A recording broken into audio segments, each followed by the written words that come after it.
Bismillahirrahmanirrahim. A'udzubillahi samil alim minasyaitonir rajim.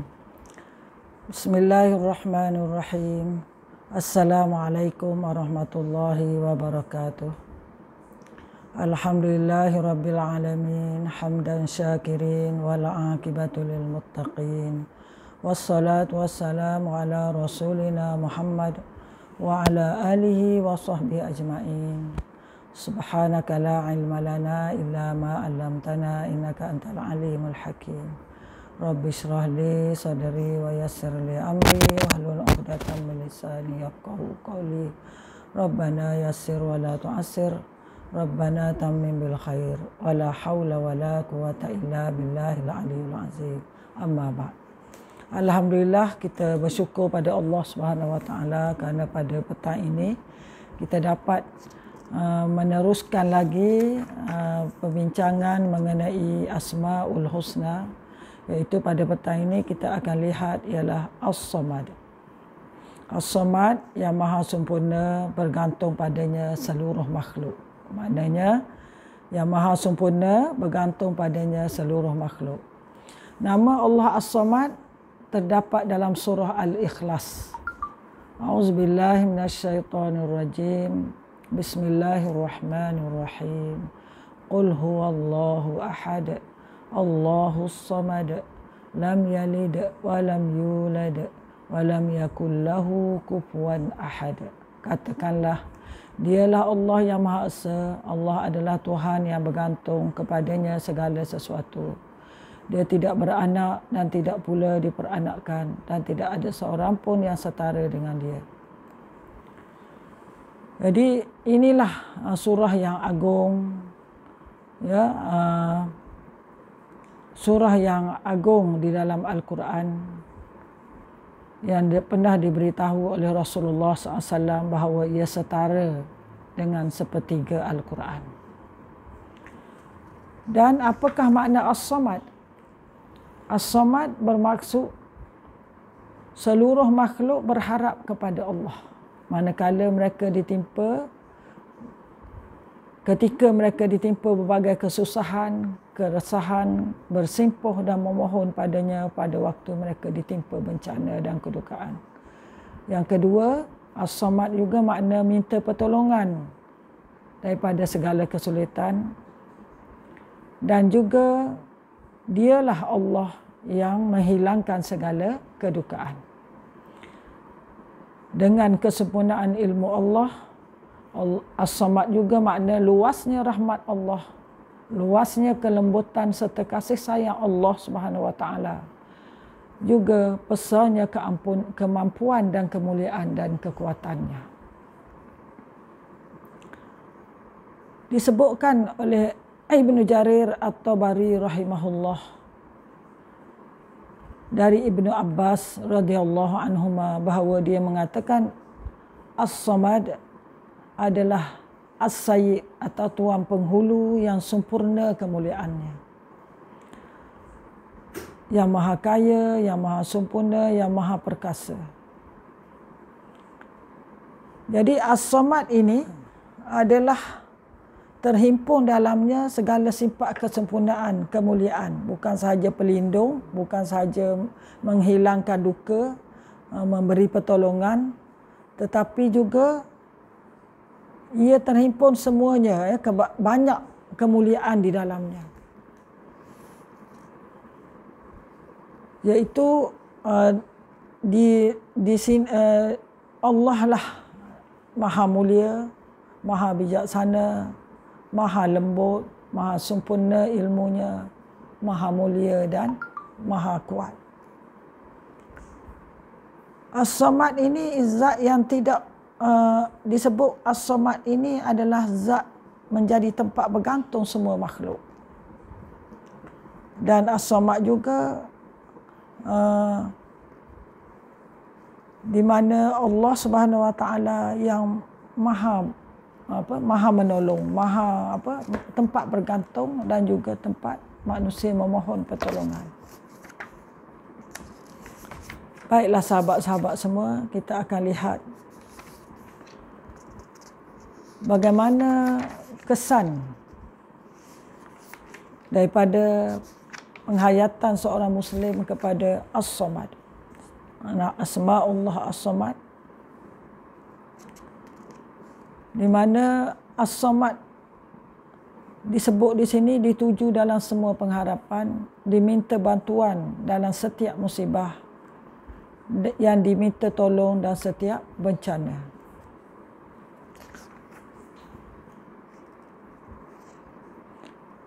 Buktinya kita lihat apabila manusia diberi bencana, ujian, manusia akan menyebut Ya Allah.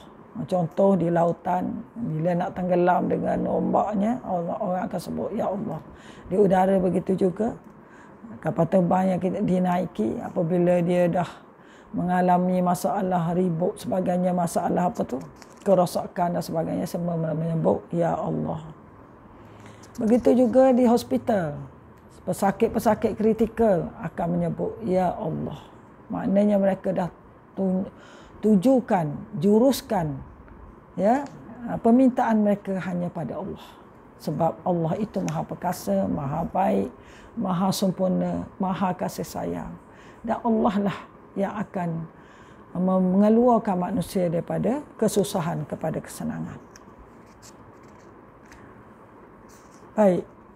Disebutkan di sini bahawa ini adalah berdasarkan huraian li'annaka Allah, karangan Ali Ibn Jabir, buku ini. Dia sebut kata Allah saja cukup untuk menjadi fitrah manusia. Fitrah manusia memang nakkan Allah.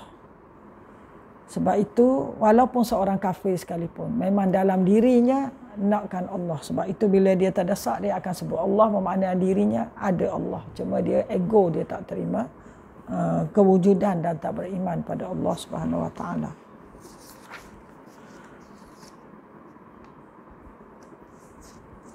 Dan kita akan lihat ialah apakah kesan kepada jiwa atau pembentukan peribadi, akhlak, syakhsiyah seorang Muslim apabila dia beriman, berpaut penuh kepada nama Allah As-Samad. Yang pertama, kesan yang pertama, dia akan lahirnya seorang yang takut pada Allah Subhanahu Wa Taala. Menghayati konsep muraqabatullah. Menghayati muraqabatullah ialah menghayati pengawasan Allah ke atasnya. Contoh diberi di sini. Seorang wanita digoda oleh seorang lelaki. Wanita tu menolak. Kemudian lelaki itu terus merayunya. Ini ada dalam kitab kan disebut. Kata lelaki itu, tidak ada melihat kita kecuali bintang-bintang yang melihat. Ini waktu malam. Tapi wanita tu yang beriman, yang beriman kepada konsep muraqabatullah ini, kepada As-Samad ini, wanita tu jawab, lantas di manakah yang menjadikan bintang itu bercahaya? Di manakah pencipta bintang? Lalu tak jadi maksiat. Kan kalau dia ingat kepada Allah memerhati walaupun tak ada orang yang memerhati. Yang kedua, lahirnya manusia yang hati hanya bergantung pada Allah.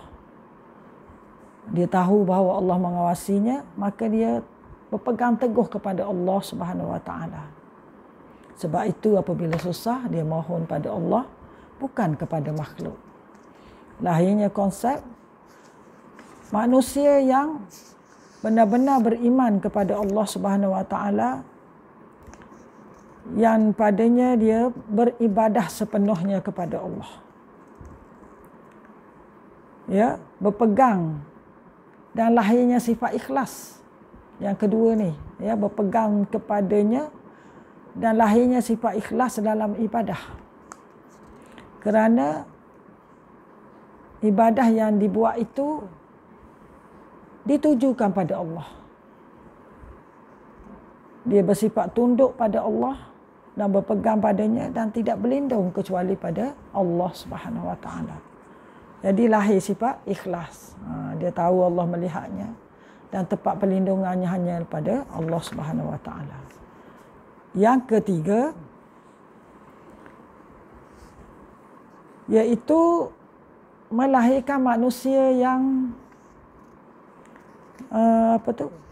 yang cinta, yang sering berdoa dan merasa kemanisan iman, kenikmatan zikir dan berdoa, dan menjadi manusia yang taqarrub ila Allah, dekat dengan Allah. Ini seperti yang dikatakan oleh Syekhul Islam Ibn Taymiyah rahimahullah dengan kata-kata yang amat indah. Katanya, seorang hamba terkadang tertimpa musibah sehingga dia berkeinginan untuk memenuhi keperluannya bagi mencari solusi bagi kesusahan hidupnya.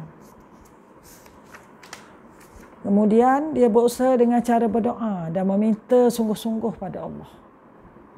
Jadi dia diuji, lalu dia membuat solusinya, penyelesaiannya, dia berdoa, dia minta sungguh-sungguh pada Allah, dia buat ibadah dan penuh ketaatan, beristighfar pada Allah.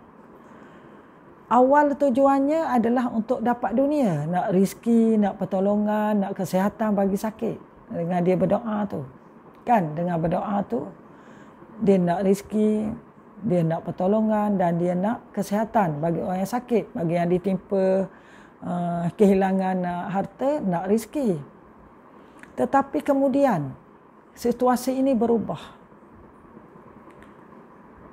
di mana membuka pintu keimanan kepada Allah. Maknanya daripada sini dia membuka ruang untuk dia berdamping dengan Allah, membuka keimanan, pintu keimanan untuk berdamping dengan Allah Subhanahu Wa Taala. Buka ruang untuk dia mengenal Allah, mencintai Allah serta menikmati zikir dan doa. Jadi dia dapat yang lain. Sebenarnya inilah yang lebih dicintai dan lebih agung yang dikehendaki oleh Allah Subhanahu Wa Taala di sebalik ujian itu. Di sinilah satu bentuk rahmah atau rahmat Allah kepada hamba-Nya. Dengan berbagai keperluan duniawi, tapi dia menggiring mereka menuju tujuan agama yang luhur. Maksudnya di sini daripada ujian Allah menyebabkan seorang itu lebih dekat dengan Allah, mendampingi Allah, merasa kelazatan ibadah, mencintai Allah, lazat berzikir dan berdoa. Daripada ujian inilah sebenarnya Allah As-Samad bukan sahaja memberi kita dalam bentuk keduniaan dengan rezeki dan melepaskan dari sakit. Sebenarnya Allah nak menarik setiap Muslim mukmin itu untuk dekat dengannya, dengan rahmatnya untuk mengenalnya dan merasa kelazatan beribadah, berzikir dan sebagainya. Itu yang penting bagi sahabat-sahabat yang ditimpa ujian. Sama ada rezeki, kesihatan sebagainya. Allah bukan saja nak akan bantu kita dalam bentuk rezeki, tetapi Allah nak bantu kita dalam bentuk, nak ajak kita untuk dekat dengannya, memberi rahmat kepada kita manusia ini, para hamba-Nya, untuk untuk mendekati Allah. Jadi dia akan dapat dua, iaitu dapat dunia dan akhirat. Tetapi bagi sesiapa yang hanya mengambil dunia saja, minta ketika susah, lepas tu dah senang dia lupa Allah, dia dapat satu saja, iaitu dapatlah hilang kesusahan dengan sifat nama Allah As-Samad. Yang keempat,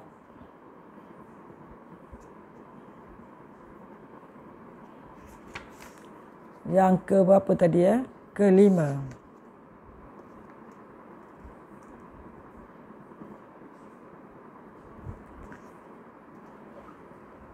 Yang kelima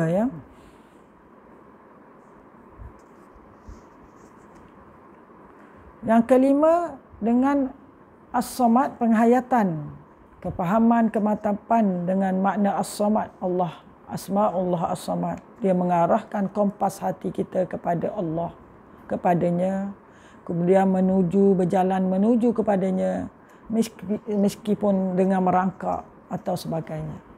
Maknanya dia arah kita untuk dekat dengan Allah. Ya.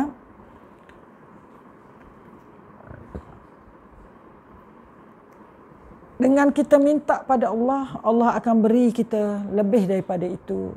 Pertolongannya maha luas. Kalau kita minta manusia, pertolongannya hanya sedikit. Ya, hanya terbatas, tapi Allah maha luas pertolongannya. Sebab itu Allah berfirman, "Wal hayyu la ilaha illahu fad'uuhu mukhlishina lahuddin." Surah Al-Mu'min ayat 65. Dialah hidup kekal, tiada yang berhak disembah melainkan Dia. Maka sembahlah Dia dengan memurnikan ibadah padanya. Ini lakukanlah ibadah dengan ikhlas. Allah memberi kita di malam dan siang hari. Dia menolong kita semua. Menjaga kita daripada musuh, daripada gangguan dan sebagainya. Allah itu maha pemurah. Yakinlah Allah sentiasa bersama kita. Semua makhluk bergantung pada Allah. Jika kita meminta pada selain Allah, terkadang Dia tidak memenuhi permintaan kita. Atau memenuhi tapi terlambat. Atau memenuhi tapi terkurang, atau memenuhi tetapi sikapnya merendah dan mengecewakan kita. Tetapi Allah akan memenuhi kita di dunia dan di akhirat. Seorang salaf melihat pada seorang yang sedang mengeluh kondisinya pada orang lain, maka dia berkata, ini ada seorang tu dia duk mengadu pada orang. Lalu ulama salaf ini berkata, wa iza syakauta ila bani Adam innama tashkur rahima ila allazi la yarhamu. La yarham. Maksudnya, jika engkau mengeluh kondisimu kepada anak Adam, maka sesungguhnya engkau sedang mengeluhkan Allah yang Maha Penyayang kepada anak Adam yang bukan penyayang. Dalam maknanya. Jika kita dok mengeluh, bercerita pada manusia, sesungguhnya kita mengeluh kepada manusia, anak Adam yang bukan penyayang. Yang penyayangnya ialah Allah. Jadi kita keluhlah. Doalah, mintalah, munajatlah kepada Allah yang Maha Penyayang. Bukan kepada anak Adam yang bukan penyayang. Penyayang manusia ni terbatas. Ada lama dia jemu. Allah tidak jemu. Allah Maha mendengar. Allah Maha Penyayang.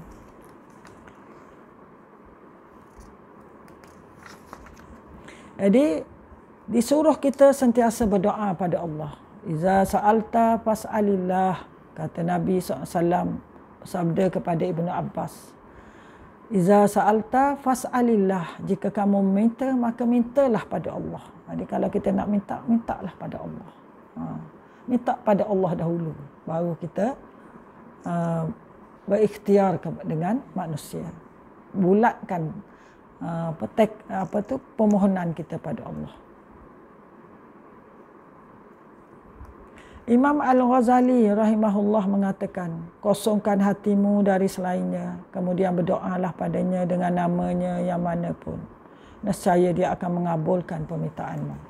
Ya, kosongkan hatimu kepada selain dari Allah, kemudian mohonlah pada Allah dengan menggunakan nama Allah. Nescaya dia akan mengabulkan permintaanmu.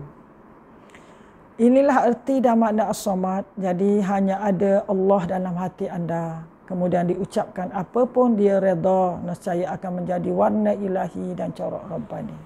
Makna orang yang sentiasa menghayati as-samad, bergantung pada Allah, dia akan menjadi manusia yang dicintai Allah, manusia Rabbani yang mencintai Allah, yang bersandar pada Allah Subhanahu Wa Taala.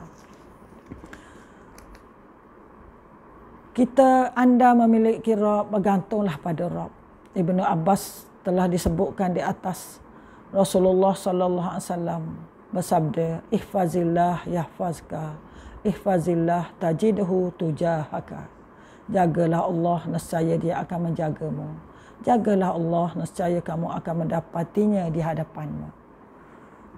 Wahai sahabat semua, ingatlah pesanan Rasulullah SAW, hadis Ibnu Abbas yang disebut di atas. Rasulullah Al-Mustafa sallallahu alaihi wasallam bersabda, pesan pada Ibnu Abbas dan kita semua, ihfazillah yahfazka, ihfazillah tajidhu tujahaka. Jagalah Allah, nescaya dia akan menjagamu. Jagalah Allah, nescaya kamu akan mendapatinya di hadapanmu.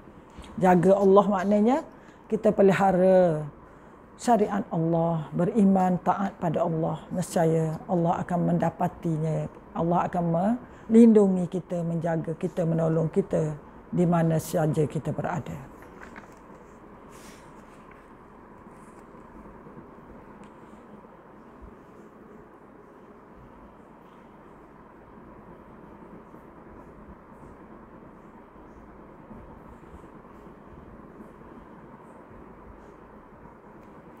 Di akhirnya rasanya itulah saja yang mampu kita tutup dengan rumusan bahawa hadapkanlah wajah kita, sandarkanlah punggung anda kepadanya, serahkanlah segala urusan kita kepada Allah Subhanahu Wa Taala.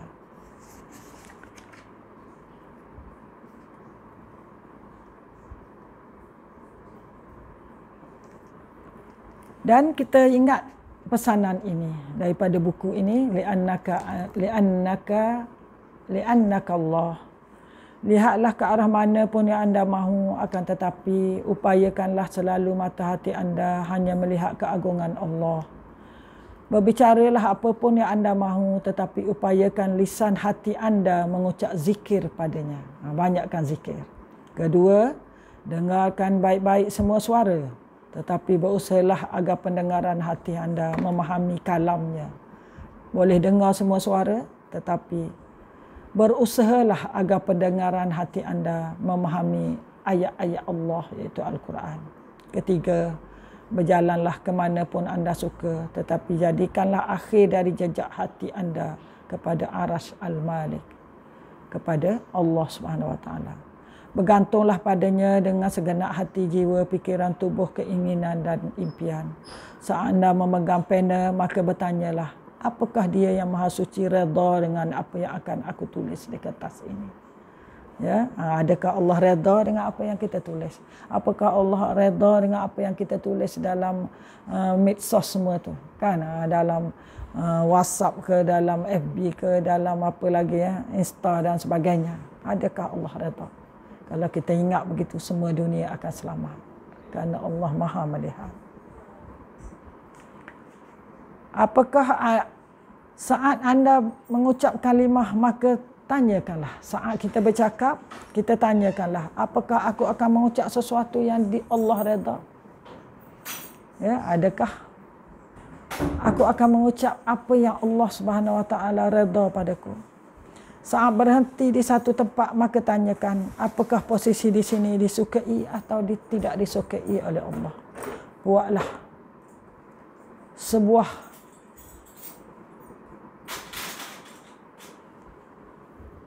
sebuah ingatan, letaklah di rongga hatimu kata-kata ini, apa yang dikehendaki Allah, apa yang Allah dikehendaki Allah, apa yang dikehendaki Allah. Bergantunglah padanya setiap waktu. Setiap kali anda bangun di tengah malam, ingatlah Allah. Jadi, kata kuncinya ialah setiap hari kita kena sebut, kita ingat apa yang dikehendaki oleh Allah. Apa yang Allah hendak, yang perlu kita buat. Apa yang dikehendaki oleh Allah. Dan berlindunglah pada Allah Subhanahu Wa Taala. Dan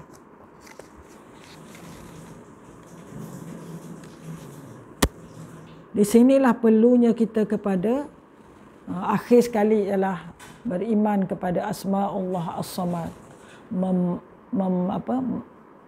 Meminta kita untuk beribadah sepenuhnya pada Allah. Iyyaka na'budu wa iyyaka nasta'in. Kita minta pertolongan Allah dan kita beribadah pada Allah, mohon pertolongannya dan bertawakal pada Allah. Jadi itulah saja, segala yang baik dari Allah. Yang lemah ni kekurangan daripada diri ustazah sendiri.